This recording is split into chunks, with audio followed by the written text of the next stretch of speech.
পতনের পর চাঁপাইনবাবগঞ্জের গোমস্তাপুর উপজেলায় ধাওয়াকান্দা গ্রামে ওরাও পরিবারের বাড়িতে আগুন দেওয়া হয়।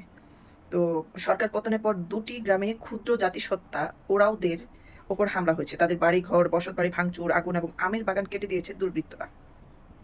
এখনো তাদের হুমকি দেওয়া হচ্ছে। ঘটনা ২ সপ্তাহ পরও তাদের আতঙ্ক কাটেনি। পুরুষ সদস্যরা অনেকেই এলাকা ছাড়া হয়েছেন, নারীরা ঘর ছাড়া হয়েছেন এবং বের হচ্ছেন না। ভুক্তভোগী অভিযোগ, জমি দখল করে দীর্ঘদিন ধরে তাদের উপর হুমকি দেওয়া হচ্ছিল। সরকার পতনের সুযোগে এবার বাড়িঘরে হামলা ও আগুন দেওয়া হয়েছে।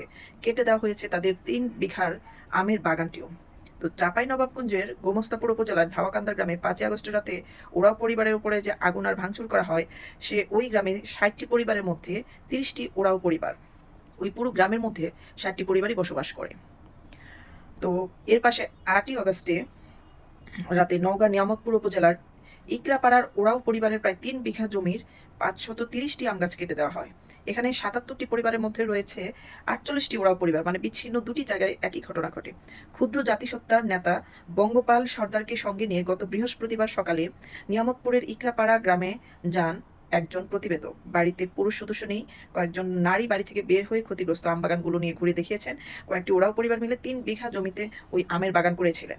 তাদের একজন মানিক মিঞ্জের স্ত্রী আলোকবতী গজার জানান, দলিল জাল করে ওই জমি দখলে নিয়েছিলেন গ্রামের তাইজুদ্দিন ও তার ছেলেরা। এ বিষয়ে তারা উপজেলা ভূমি কর্মকর্তার কাছে অভিযোগ করেন। ২০১৭ সালে ওই জমি দখলে নেন চন্দ্রমোহনের ছেলেরা। তাইজুদ্দিন ও তার ছেলেরা ওই জমির ধান পুড়িয়ে দিয়েছিলেন। পরে তারা আম গাছের চারা লাগান। ৫ বছর বয়সী ফল বাগান গাছগুলো তারা কেটে দিয়েছেন। কান্না জড়িত কণ্ঠে তারা বলেন, আমরা কি মানুষ না? আমরা কি বাঙালি না? আমরা কি এই দেশে থাকবার পারুম না? তো আগুন দিয়ে আদিবাসীর বাড়ি পোড়াইলো, আমাদের ঘাস কাটলো, হাল হাতিয়ার লাঠি কোদাল দিয়া বাড়ির সামনে দিয়া ঘুরছে আর হুমকি দিছে। কি এক দেশের নাগরিক না? কি এক দেশ? আমরা কি এই দেশের নাগরিক না? আমরা কি বাঁচবার পারবো না? তো মানিক মিনাজ বলেন, ধানের আবাদ ও আম গাছ লাগাতে তাদের ৫ লাখ টাকা খরচ হয়েছে। জমি নিয়ে আদালতে মামলাও চলছে। আদালতের রায় তাদের পক্ষে গেলেও জমি ছেড়ে দেবেন বলে, কিন্তু তারা ফসলও নষ্ট ও গাছ কেটে দিচ্ছেন। এ ব্যাপারে জানার জন্য তাইজুদ্দিনের বাড়ি গেলে তারও দেখা পাওয়া যায় নাই। প্রথমে তার ছেলের পরিচয় দিয়ে একজন বলেন, বাবা বাড়িতে আছেন। বাবাকে ডেকে আনার জন্য তিনি বাড়ির ভিতরে যান। কিছুক্ষণ পর তাইজুদ্দিনের মেয়ে পরিচয় দিয়ে এক নারী বলেন, বাবা বাড়িতে নাই, খেতে কাজ করতে গেছে, আসতে দেরি হবে। আম গাছ কাটার জন্য ২০ আগস্ট নিয়ামতপুর থানায় লিখিত অভিযোগ করা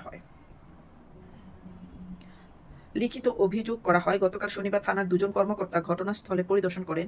থানার ভারপ্রাপ্ত কর্মকর্তা আল মাহমুদ প্রথম আলোকে বলেন, এই ঘটনা তদন্ত করে ব্যবস্থা নেওয়া হবে। আচ্ছা, ইকরাপাড়ার পাশেই গোমস্তাপুর উপজেলার ধাওয়াকান্দ গ্রামের অবস্থান। গ্রামে ৫১ শতক জমির মালিকানা নিয়ে বিরোধ ছিল। পরে আদালতের রায়ে ওই জমির মালিকানা পান ওরাও সম্প্রদায়ের মাবর চান গজার। পরে তিনি জমি বিক্রি করে দেন। ৭ মাস আগে সেখানে ৫টি ওরাও পরিবার বাড়ি নির্মাণ করেন। ৫ই আগস্ট রাত ১০টার দিকে সেখানে একটি ঘরে আগুন দেওয়া হয়। অন্য ৪টি ঘর ভাঙচুর করা হয়। পোড়া ভিটার দিকে তাকিয়ে সেবেন গাজীর স্ত্রী সহজমণি তিগ্গা তিগ্গাসার সঙ্গে তিগ্গার সঙ্গে তিনি বলেন, বাড়িতে ২ ছেলে ও শাশুড়ি ছিলেন। তারা রাতের খাবার খাচ্ছিলেন। স্বামী বাড়িতে ছিলেন না, গ্রামের অন্য বাড়িতে টেলিভিশন দেখতে গিয়েছিলেন। ওই সময় রাত ১০টায় মানুষের চলাচলের শব্দ পেয়ে ঘর থেকে বের হয়ে দেখেন বেলায় আগুন জ্বলছে। পরিবারের সদস্যদের নিয়ে কোনো রকমে ঘর থেকে বের হয়ে যান। কয়েক মিনিটের মধ্যে বাড়িঘর কিছু পুড়ে সবকিছু ছাই হয়ে গেছেন। বাড়ির ভেতর ২ মণ ধান, ১ মণ চাল, কালাই, সর্ষে ও টিনের বাক্সে কয়েক হাজার টাকা ছিল। গ্রামের মানুষ আগুন নেভানোর চেষ্টা করেন, তবে সবকিছু পুড়ে ছাই হয়ে যায়। ৭ম শ্রেণী পড়ুয়া ছেলে বই খাতাগুলো পুড়ে যায়। তিনি এখন ২ ছেলে নিয়ে অন্য গ্রামে ভাইয়ের বাড়িতে রয়েছেন। শাশুড়ি, তার মেয়ের বাড়ি ও স্বামীরা গ্রামের একজনের বাড়িতে থাকেন। সহজমণি তিগ্গা আরও বলেন, কবে আবার নিজের বাড়িতে বাস করতে পারবো তা বুঝতে পারছি না। পোড়া ভিটায় আবারও ঘর তুলে বাস করতে ভয় পাচ্ছেন। তাদের ধারণা, পরিস্থিতির সুযোগে জমি থেকে উচ্ছেদ করতে প্রতিপক্ষের লোকেরা এই ঘটনা ঘটিয়েছেন। কথা হয় প্রতিপক্ষের একজন শফিকুল ইসলামের সঙ্গে। তিনি বলেন, জমি কিনে খারিজ করে খাজনা দিয়ে আসছেন। মাবরজান আদালতের একতরফা রায় পেয়েছেন। আমরা আদালতে আপিল করেছি। আগুন আমরা লাগাই নাই, ভাঙচুর করি নাই। তারা নিজেরা এসব করে আমাদের উপর দায় চাপাচ্ছেন। আসলে প্রত্যেকটা আসামি যখন ধরা পড়ে তখন এই ধরনের কথাই বলে, কখনো তাদের অন্যায় স্বীকার করে না। আসুন এবার জেনে নেই যে ওরাও সম্প্রদায় বা ওরাও জাতিগোষ্ঠী উৎপত্তি কোথায় থেকে। ওরাও দক্ষিণ এশিয়ার একটি বড় উপজাতি। ভারতের ঝাড়খণ্ড রাজ্য, ছত্তিশগড়, মধ্যপ্রদেশ, উড়িষ্যা এবং পশ্চিমবঙ্গের এদের বাস। এছাড়া ভারতের বাইরে বাংলাদেশেও এরা বাস করেন। বাংলাদেশের মূলত এখন এদের প্রধান বাস। ওরাও যে ভাষায় কথা বলে তার নাম কুরুখ ভাষা। তাদেরকে কুরুক জাতীয় বলা হয়। এটি দ্রাবিড় ভাষা গোষ্ঠীর অন্তর্গত।